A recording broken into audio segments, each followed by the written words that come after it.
22 तारखेला नवी मुंबईमधील सीवूड्स येथे एका खासगी शाळेमध्ये शिकणाऱ्या मुलावरती बस चालकाकडून अनैसर्गिक कृत्य झाल्याचा प्रकार समोर आला होता आणि त्यानंतर सर्वत्र संतापाची लाट देखील निर्माण झाली।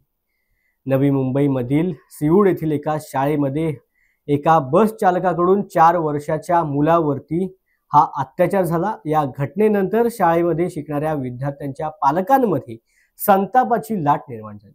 अशातच आता विद्यार्थ्यांच्या पालकांनी तसेच मनसेच्या कार्यकर्त्यांनी शाळेबाहेर आंदोलन केलं। यावेळेला पालकांनी शाळेच्या मुख्याध्यापकाच्या विरोधामध्ये घोषणाबाजी केली।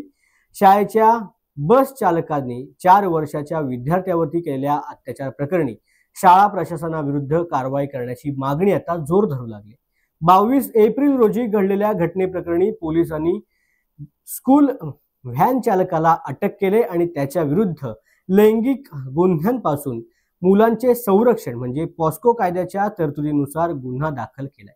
पालकांनी शाळेबाहेर हातामध्ये फलक धरून आज आंदोलन केलं आणि मुख्याध्यापकांना काढून टाकण्याची देखील मागणी केली। अनेक आंदोलकांनी काळ्या फिती लावून या घटनेचा निषेध केल्याचं देखील आज पाहायला मिळालं। मॅडम, हा जो इन्सिडेंट आहे तो बसमध्ये झालेलाच नाहीये।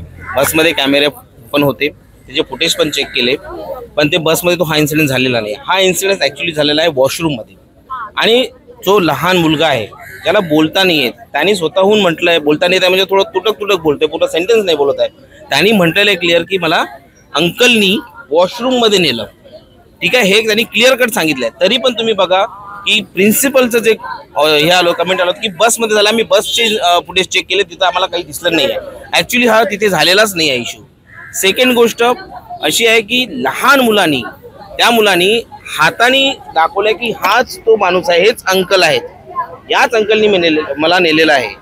पण त्याच्या बेसिसवर पोलिसांनी त्याला अरेस्ट तर केलेली आहे, पण त्याच्यानंतर काय, प्रिन्सिपलनी अजून पण एक रिस्पॉन्सिबिलिटी जी आहे घ्यायची आहे ती या इन्सिडेंटची घेतलेली नाही आहे। आमची डिमांड आहे की ॲटलिस्ट प्रिन्सिपलनी एक मॉरल ग्राउंडवर, एक ह्युमॅनिटी ग्राउंडवर ॲटलिस्ट रिस्पॉन्सिबिलिटी घ्यायला हवी।